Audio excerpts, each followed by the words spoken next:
Esta noche les quiero presentar a una persona que posiblemente sea desconocido para muchos vecinos de Medina, pero no tanto para los de Rodilana, los de La Seca, los de Rueda, los de Foncastín, los de Torrecilla del Valle. Me refiero a su párroco, Juan Molina. Buenas noches. Muy buenas noches. Digo que para esas localidades pues no será el párroco tan desconocido, ¿no? Porque habitualmente en los pueblos, en esa zona más rural, suelen ser donde los vecinos acuden más a la iglesia, ¿no? Sí, sí.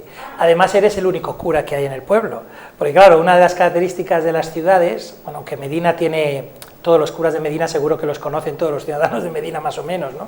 Por funerales, bodas o lo que sea. En las ciudades, claro, hay tantos sacerdotes que igual queda más difuminado, pero en un pueblo el cura es el cura. Y llevo dos años, ahora mismo estamos en camino al tercero. Hay una cosa que me llama bastante la atención. Juan Molina es el párroco de Rodilana, y Rodilana es una pedanía de Medina, por lo tanto debería pertenecer a Medina del Campo, y no es así. Está fuera de Medina, ¿no?, como párroco. Claro, es que piensa que lo que es la demarcación eclesiástica no depende necesariamente de la demarcación jurídica o legal o civil, vamos a decir, ¿no? Entonces, a la hora de organizarse la diócesis, pues el obispo con sus consejos pues decide qué zona es la que le dan a un sacerdote para que se encargue, y no necesariamente tiene que depender de que esa pedanía dependa de Medina. Por ejemplo, Foncastín depende de Rueda, eso sí, ¿no? Torrecilla del Valle, si no me equivoco, creo que depende de Nava del Rey, por ejemplo, y si me hago lo llevo yo también, ¿verdad? ¿Cuánto tiempo lleva Juan Molina dentro de la iglesia? De toda la vida, pero yo con 18 años entré en el seminario. No en el seminario diocesano, ya sabes que seguramente los oyentes que nos escuchen, que estén familiarizados con la iglesia, saben diferenciar el mundo religioso, los sacerdotes que somos religiosos, los sacerdotes diocesanos. Los diocesanos entran en el seminario diocesano y ya entran a formar parte después del clero diocesano. Yo entré en la vida religiosa en una congregación que se llama Misioneros del Sagrado Corazón, con 18 años, pero estudié aquí en Valladolid, junto con los seminaristas que éramos de la misma quinta, en el Instituto de los Agustinos, filipinos, ahí en Paseo Filipinos. Y con 18 años ya entré. Luego ya hice todo el proceso de vida religiosa, noviciado en Irlanda, después estuve en Valladolid otros muchos años, después en Madrid, y ya de ahí empezó el movimiento. Los religiosos nos mueven mucho por todos los lugares donde estamos. Juan Molina es natural de Valladolid. De Barcelona. De Barcelona. Y un catalán termina en Rodilana. Termina sí. ¿Cuándo Juan Molina recibe esa llamada del Señor? ¿En qué momento decide decir, yo mira, esta es mi vida, yo tengo claro que esto es lo que me gusta? ¿En qué momento? Te respondo antes a lo primero y te digo lo segundo unido. Perfecto.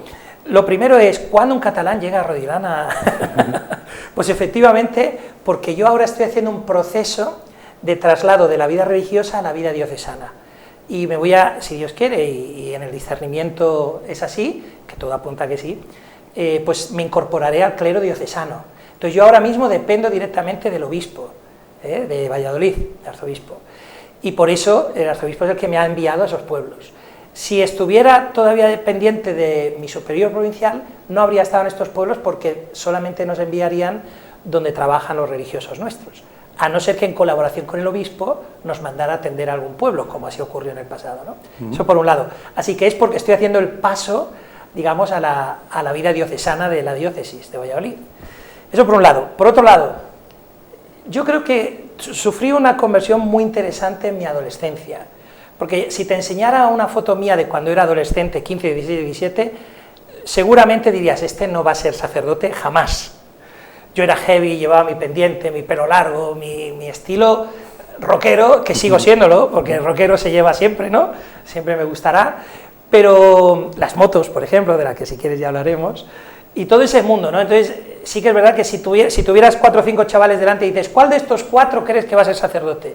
Muy probablemente un 100% no dirían que yo lo iba a ser, ¿no? Pero mira, el Señor al final, yo quería ser primero mecánico de motos, que era mi pasión, luego quería ser policía. De hecho, estaba muy obsesionado con ser policía, pero con 17 años y pico empecé a conocer a los misioneros que venían al colegio donde yo estaba y se despertó mi vocación con las misiones. Y ahí fue donde empecé a pensar la posibilidad, y hasta el día de hoy, 50 años que tengo, desde los 18. Pues yo les voy a contar a ustedes una cosa. Yo la primera vez que vi al párroco de Rodilana fue el día de la fiesta de San Marcos en Rodilana. Exactamente. Y ya conversé con él y quedamos un día para estar aquí hoy. Y me ha sorprendido cuando he salido a buscarle a la puerta de la televisión y de repente viene vestido con la indumentaria de un motero. Claro. Con el alzacuellos y vestido de motero, ¿no? Una imagen que me ha llamado la atención, Juan. Sí. Me imagino que a mí solamente no, sino al resto de personas también les pasa lo mismo, ¿no? Probablemente sí. Probablemente llame la atención. Es verdad que no es algo novedoso, ni es algo que ya antiguamente seguramente habrás oído hablar de los curas que iban hasta con sotana y su Vespa, sí, ¿verdad?, a los sitios, ¿no? Es decir, que curas en moto ha habido siempre, yo creo. Quizás sí que llama la atención el tipo de moto que llevo y que es grande y que, bueno, sí, puede llamar la atención. Además que sé que es un amante de la Harley, ¿no? Es la pasión. Eso lo llevo en mi corazón toda la vida. Siempre me gustará ese tipo de motos, pero tengo otra. Al que le gusta la Harley siempre tiene pensado hacer la Ruta 66 en Estados Unidos. ¿También está en la mente también de Juan Molina? Probablemente a estas alturas ya no, pero la he tenido toda la vida. De hecho, hubo un momento clave en mi vida en el que estaba de misionero en el Paraguay y quería proponerle a mis superiores provinciales en la vida religiosa, digo, quiero seguir fuera de España un tiempo, digo, y doy dos opciones. Una opción era estudiar medios de comunicación social en Chicago, que lo vi en una universidad católica en Chicago, y así aprovechar para seguir potenciando el inglés que había empezado en Irlanda, y en mi mente estaba sin duda que en verano hacer la Ruta 66. Esos eran mis planes, pero se ve que los planes de Dios iban por otro lado, porque mis superiores decidieron mandarme a Roma a estudiar liturgia. Y sin moto. Sin moto. Juan, yo por edad tengo en la mente el párroco, el sacerdote de sotana, e incluso alguna vez hasta llegar a besar el anillo de lo que era el sacerdote. ¿En qué ha cambiado todo esto? De aquel párroco sacerdote a la actualidad, un párroco accesible, agradable, simpático, motero. ¿En qué ha cambiado todo esto en estos años? Yo supongo que cambia el perfil muchas veces porque cambia la sociedad. Es decir, piensa que yo, a ver, no soy jovencísimo, pero a 50 años tampoco me considero muy mayor, ¿no? Pero soy hijo de una época pues ya posconciliar, una época en la que la Iglesia era de otra manera, quizá antes del concilio. Y probablemente somos hijos de nuestra época. Hay de todo, porque hay gente joven y más joven que yo que siguen manteniendo quizá un estilo más clásico, vamos a llamarlo así, ¿no? O más formal. Pero como dice el refrán, el hábito no hace al monje, ¿no? Sino las actitudes, la forma de estar con la gente. ¿Se está la Iglesia adaptando al siglo XXI, al año 2022? ¿Se está adaptando? Yo creo que sí, pero piensa que estamos hablando de una institución tan grande y tan variopinta, donde hay todo tipo de sensibilidades y de personas, que es muy difícil hacer un cambio institucional. Hay cambio. Si tienes la suerte o la experiencia de vivir en una parroquia o en un contexto eclesial donde se percibe ese cambio más moderno y tal, lo ves. Si estás en otro ambiente más clásico, más tradicional, pues no lo ves tanto. Pero creo que la Iglesia ha hecho muchos avances en muchas cosas, por ejemplo, en los medios de comunicación, en las redes sociales, en el intento de acercarse a los jóvenes, pero es que es muy difícil, pero bueno, estamos en ello. Yo, por ejemplo, estoy muy activo en las redes sociales también. Creo que es, como decía el Papa Benedicto, es el sexto continente, ¿no? Hay muchos jóvenes, por ejemplo, de mis pueblos, que no vienen a misa el domingo, pero sí que vienen todos los días a mi Instagram o a mi TikTok, y los veo, y le dan me gusta, y de alguna manera escuchan lo que yo digo por ahí. No lo escuchan el domingo, pero lo escuchan por ahí. Bueno, pues a lo mejor es una manera de llegar hoy en día por ahí, ojalá que algún día se incorporen a la comunidad. Pero yo creo que sí, que la Iglesia ha hecho grandes esfuerzos, lo sigue haciendo. Queda mucho camino también por recorrer. ¿Por qué la gente más joven? Yo creo que ha sido de siempre, porque esto nos ha podido pasar a todos. Hay un momento que después de que tomas la comunión, pues parece que te alejas un poco de la Iglesia, ¿no?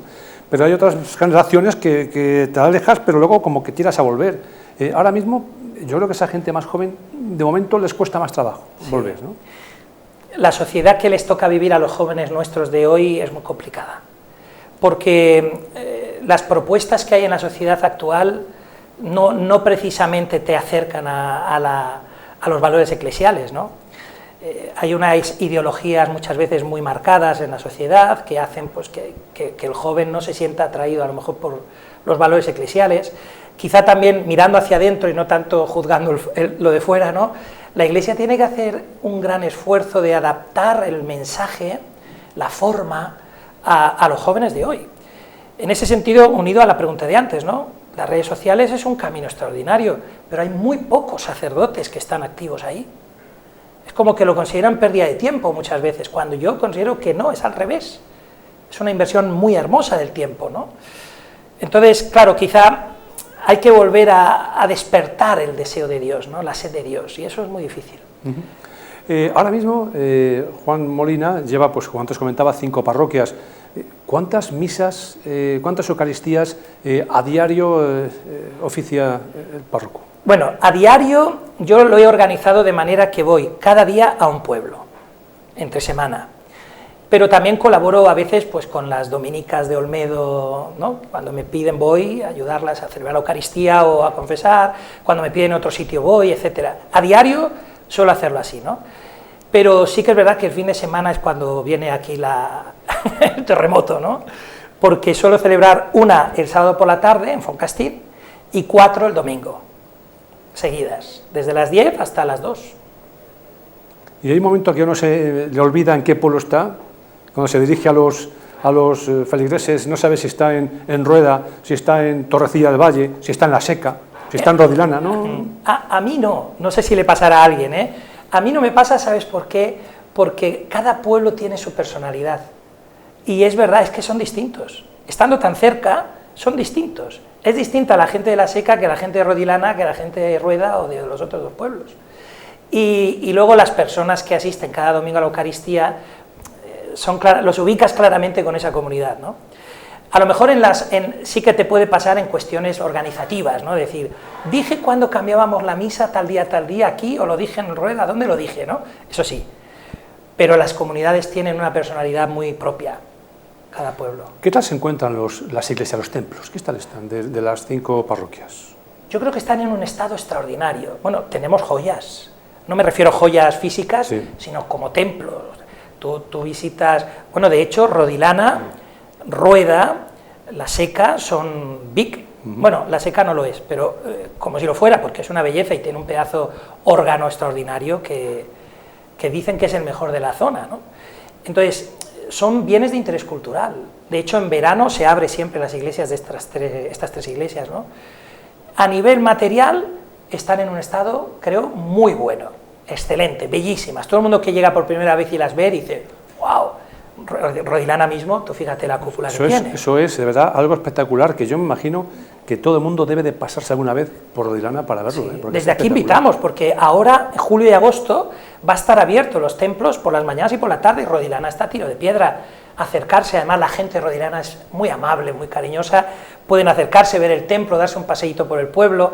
Hay una circunferencia alrededor que la gente suele hacer para pasear, luego hay un bar en el pueblo que es muy agradable, y oye, es una manera de visitar nuestra zona que tiene una riqueza extraordinaria. ¿Qué tal con el nuevo, bueno, nuevo no, iba a decir nuevo arzobispo, nuevo obispo, antes era auxiliar, ya es obispo oficial, Luis Javier Argüello? ¿Qué tal con él, con Ricardo Blázquez, el arzobispo? Pues mira, personalmente estoy muy feliz y muy contento de Luis, de que sea él el sucesor de don Ricardo, ¿no?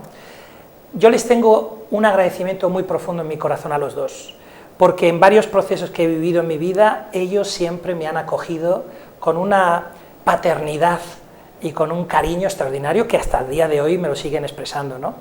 Entonces, yo solo puedo decir que gracias, estoy agradecidísimo, y apuesto plenamente porque don Luis nos va a mover, nos va a mover. Porque claro, no es lo mismo estar de auxiliar que estar de titular, porque de auxiliar, pues hombre, te debes un poco por respeto a que es titular, y don Ricardo y don Luis han hecho una labor extraordinaria juntos, se han complementado muy bien.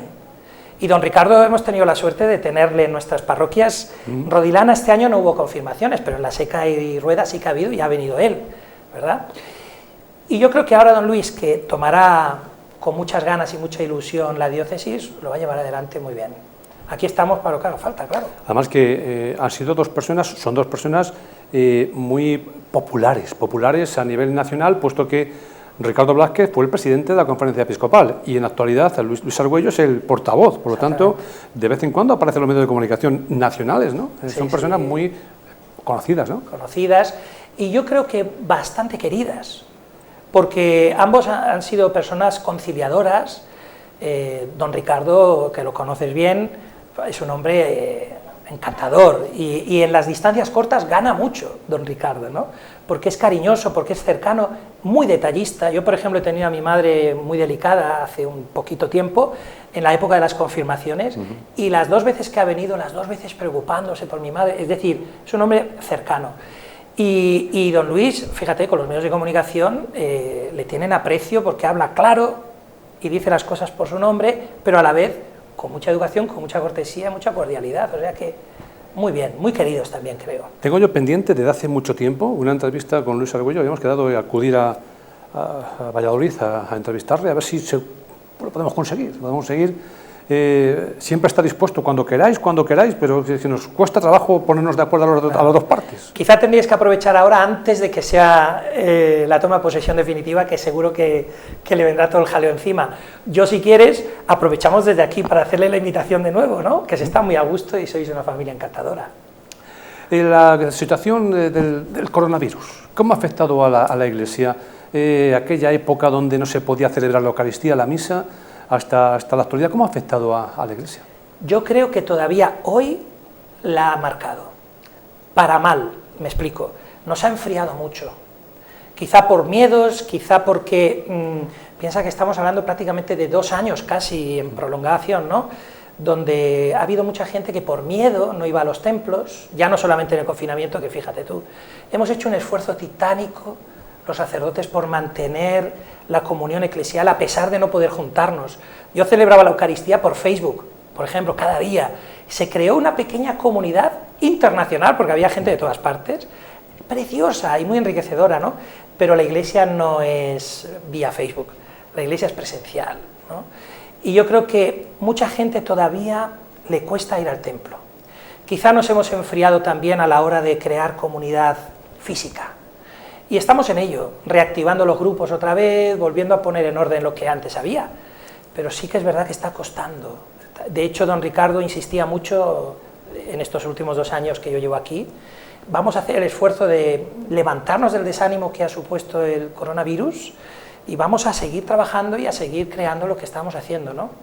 Pero está costando, ¿eh? ¿Cuál es el mensaje más importante que se suele ofrecer en una misa? De todo lo que... media hora, 3/4 de hora, ¿no? Y el momento más importante de la Eucaristía, de la misa, ¿cuál es? El milagro de la presencia de Jesucristo en medio de la comunidad.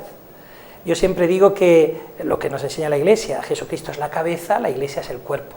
Y en la Eucaristía, cabeza y cuerpo están unidos, ¿no? Se hace presente Dios.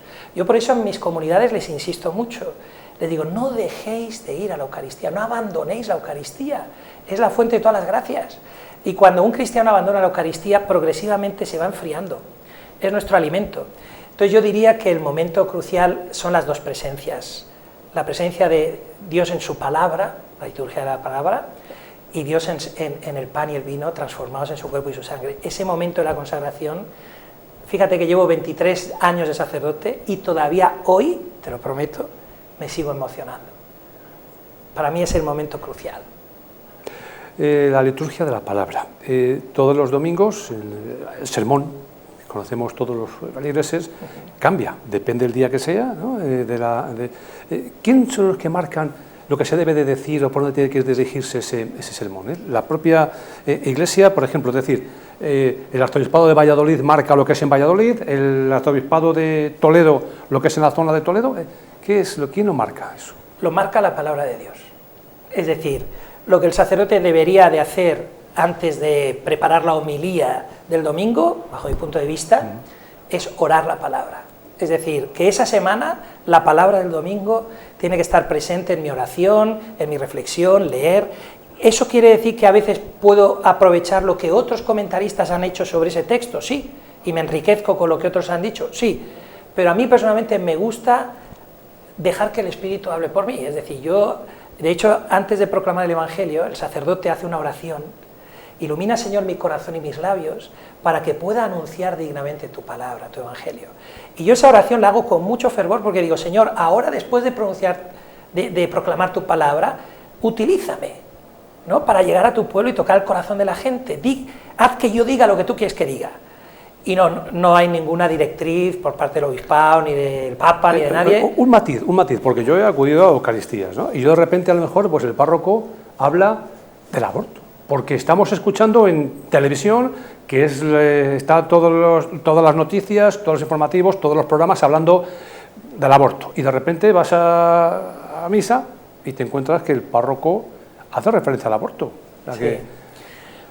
Yo creo, que si el aborto hace referencia porque la palabra del día nos empuja un poquito a aprovechar, bien. Yo creo que no hay que convertir la homilía en una, perdonad la expresión que no es la más apropiada, pero es la que me viene ahora, en una arenga ideológica, ni siquiera doctrinal, en el sentido de decir, yo creo que el domingo hay que proclamar la palabra y hay que hablar de la palabra. Otra cosa es que la propia palabra muchas veces, en diálogo con la actualidad, te lleva a hablar de un asunto de la actualidad que está latente. Ahora mismo, con la derogación de la ley del aborto en Estados Unidos, el aborto está vox populi. Entonces, quizá, inspirados por la palabra del domingo, a lo mejor una referencia, sí, se puede hacer, ¿no? Recordando a los fieles cristianos que van a misa, ¿cuál es la doctrina de la Iglesia sobre el aborto? No ideologías políticas, no. La doctrina de la Iglesia. El sacerdote no debe utilizar el púlpito nunca para hacer ideología política ni partidista. Tiene que hablar de la doctrina de la enseñanza de la Iglesia. Y eso es lo que... Por eso la Iglesia nos cede ese púlpito. No para dar mis ideas, sino para proclamar la palabra y anunciar la doctrina de la Iglesia, ¿no? ¿Es partidario, Juan Molina, de incorporar coros y cosas similares y música a la Eucaristía? ¿O no? Que de repente hay un grupo de niños o de mayores, ¿no?, que canten la misa, alguien toque algún instrumento. ¿Es partidario? Absolutamente sí. De hecho, el ideal sería, no, fíjate el matiz, no cantar en la misa, sino cantar la misa. Es decir, la Eucaristía es un rito de alabanza. Entonces, el canto forma parte de esa alabanza. Ahora, eso sí, lo que hay que hacer es formar bien a nuestros coros parroquiales para que canten bien. No me refiero a cantar bien, de entonar bien, sino que canten bien lo que hay que cantar. Por ejemplo, el Gloria, el Padre Nuestro, el Cordero de Dios, son oraciones de la Iglesia. No se puede cantar un canto que no tenga nada que ver con la oración de la Iglesia. El Gloria tiene que ser la letra del Gloria. Ahora, que se musicaliza, fenomenal, ojalá. De hecho, la misa de Ángelis, si os suena, es todo la música, es todo la misa cantada. Es muy bueno cantar en la misa. Cantar la misa. Cantar la misa. ¿Tiene muchas bodas últimamente? ¿Han vuelto las bodas a la iglesia? ¿Comuniones? Hemos visto que este año, por ejemplo, aquí en la zona de Medina del Campo ha habido muchas comuniones. Pues sí. Ha sido, bueno, yo al menos, es un gozo enorme, porque por desgracia en los pueblos muchas veces lo que más hay son funerales. Por desgracia, ¿no? Porque tenemos una población muy avanzada en edad y muy delicada en salud muchas veces. Pero este tiempo, desde junio, bueno, todo este mes de junio y julio y agosto se prevé, porque ya las tengo cerradas, ¿no?, las fechas, casi todos los fines de semana tengo bodas y bautizos. No solamente en los pueblos. Yo es que no sé decir que no, que a veces hay que aprender a decir que no, y tengo bodas también en otros sitios, ¿no? Pero tengo bodas y bautizos todos los fines de semana. Hay una cosa que es cierto, ¿no?, que ahora mismo cualquier persona pues, puede decidir casarse o no casarse por la Iglesia, que su hijo, su hija tome o no la comunión, pero lo que sí que es cierto es que al final todo el mundo pasa por la Iglesia en el momento del funeral. Sí. Da igual, casarte o no casarte, pero cuando llega el momento del último adiós, pues es a través de la Iglesia, ¿no? No en un 100%, porque todavía hay gente que prefiere a lo mejor hacer un funeral laico, digamos, ¿no? Pero sí, en una inmensa mayoría. De hecho, yo he hecho funerales de familias que no son creyentes, no son practicantes, pero en honor al difunto, ¿no? Es decir, es por él, ofrecemos la misa por el difunto, y celebramos la Eucaristía y las exequias por él. Yo, de todos modos, perdonad la expresión que voy a decir, porque es mía, es cosecha mía, pero hay que huir de ese cristianismo bobafo, que llamo yo. Bobafo, fíjate qué palabra más rara. ¿Qué quiere decir bobafo? Bodas, bautizos, funerales.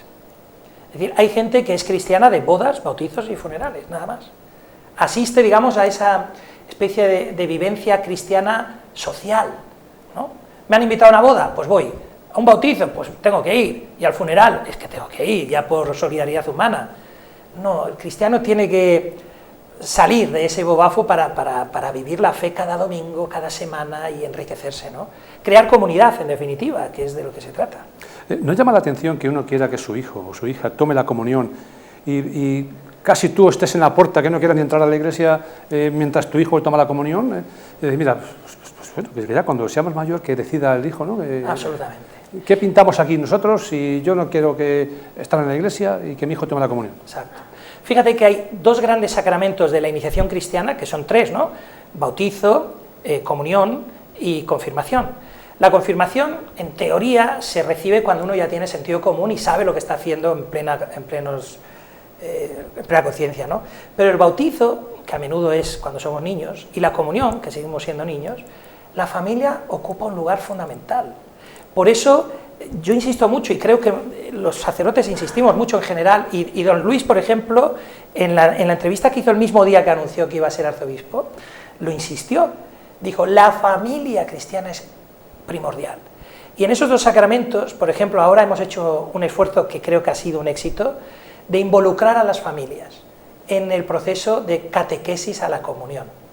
Entonces, por ejemplo, en mis pueblos lo que hacemos es dividimos el mes en 4 momentos distintos. Un primer día de la semana, yo hago catequesis con los padres. Es decir, invitamos a los padres a que reciban la catequesis y les doy el material. La segunda semana, los padres dan catequesis a sus hijos en casa con el material que les hemos proporcionado. El tercer día de tercera semana, los niños vienen con las catequistas o los catequistas a la parroquia y revisan lo que han visto en casa la semana anterior y retocan y profundizan. Y la última semana nos juntamos para que aprendan a orar, ¿no? O que aprendan cosas de la Eucaristía. Pero ves, están muy involucradas las familias y les decimos que el domingo tienen que venir a la Eucaristía. No tiene sentido no aparecer en la Eucaristía ningún domingo y luego llegar el día de la comunión. No tendría sentido ninguno. O sea, hay que involucrar a las familias. Yo me imagino que Juan Molina, el párroco de Rodilana, La Seca, Rueda, Poncastín y Torrecilla del Valle, pues a lo mejor en algún momento querrá estar en una iglesia, en un templo, pues Valladolid, algo más grande, ¿no? No digo en importancia, digo en grande en cuanto a habitantes y en cuanto a lo mejor a feligreses que pueda tener. No es igual cualquier iglesia de Valladolid que, por ejemplo, Rodilana, que son 100 vecinos, ¿no? Sí. ¿Tiene en mente dar ese paso o no depende depende del arzobispo? En primer lugar, no depende de mí, depende del arzobispo, que es el que nos destina a los sacerdotes a los sitios. En segundo lugar, soy profundamente feliz siendo cura de pueblo, pero sería igualmente profundo feliz si el arzobispo decide mandarme a otro sitio, porque una de las cosas propias nuestras es el voto de obediencia o la promesa de obediencia al obispo. Y en nuestro ADN, yo creo que somos felices diciéndole al Señor, Señor, yo confío, donde tú me mandes, yo voy a hacer lo mejor que pueda. Tengo una frase que me gusta mucho que es, donde tú me plantes, ahí quiero dar fruto. Entonces yo creo que la iglesia de la España vaciada, que son los pueblos, necesitan vitalidad, necesitan entrega de los sacerdotes y yo de verdad que estoy muy feliz de que me hayan confiado esos 5 pueblos, entonces no tengo en mente ningún otro lugar. ¿Con qué edad se suele jubilar un sacerdote? ¿Con qué edad? La jubilación civil a la misma que cualquier otro, pero el sacerdote en realidad, la inmensa mayoría de los sacerdotes que yo conozco y he conocido, no tienen fecha de caducidad mientras el cuerpo aguante. Es decir, un sacerdote es sacerdote in eternum, para toda la vida. Entonces, mientras tú estés en activo porque tu cuerpo lo permite y tu capacidad lo permite, hay sacerdotes con 80 y pico de años llevando pueblos, conduciendo, yendo de pueblo en pueblo a celebrar la Eucaristía. No hay edad. Ahora mismo hay una ausencia de sacerdotes, no sé si a nivel nacional, pero a nivel provincial, hay una ausencia, una carencia de sacerdotes. ¿Faltan sacerdotes en las iglesias? Ciertamente se ve, ¿no? Piensa que hay algunos sacerdotes hermanos que llevan más de 5 pueblos que llevo yo. Hay algunos que creo llevan 7, 8, me parece, no estoy seguro, pero creo que sí, lo oí el otro día. Eso es señal de que hay carencia de sacerdotes. De hecho, volvemos a lo mismo, si te fijas, la raíz está en el mismo lugar, la familia. Es decir, en las familias, hogares católicos, donde la fe sea algo vivo y dinámico, ahí nacen vocaciones, se suscitan las vocaciones. O sea, hemos de trabajar mucho la familia si queremos que haya vocaciones.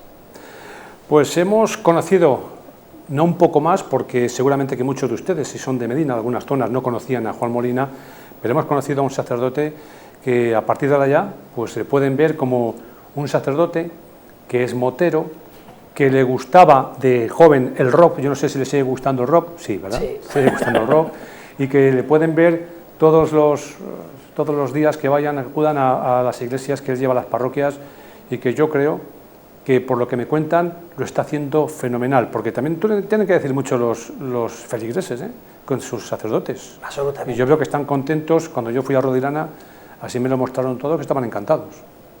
Quizá un defecto que tengo que corregir es que me alargo un poco en las homilías. Y siempre estoy diciendo, ya acabo y no acabo. Pero sí, fíjate que el Papa Francisco dijo que precisamente la homilía era el detector de la sintonía que había entre el pastor y el pueblo, ¿no? En cómo nos entendemos, ¿no? Pero es que también tengo la suerte de pastorear 5 pueblos que la gente es maravillosa. Y no es peloteo barato, lo digo de corazón. Me han acogido desde el minuto 1 y me siento muy querido. Pues con estas palabras nos quedamos. Juan Molina, muy amable por venir a Telemedina. Gracias. Gracias. Buenas noches.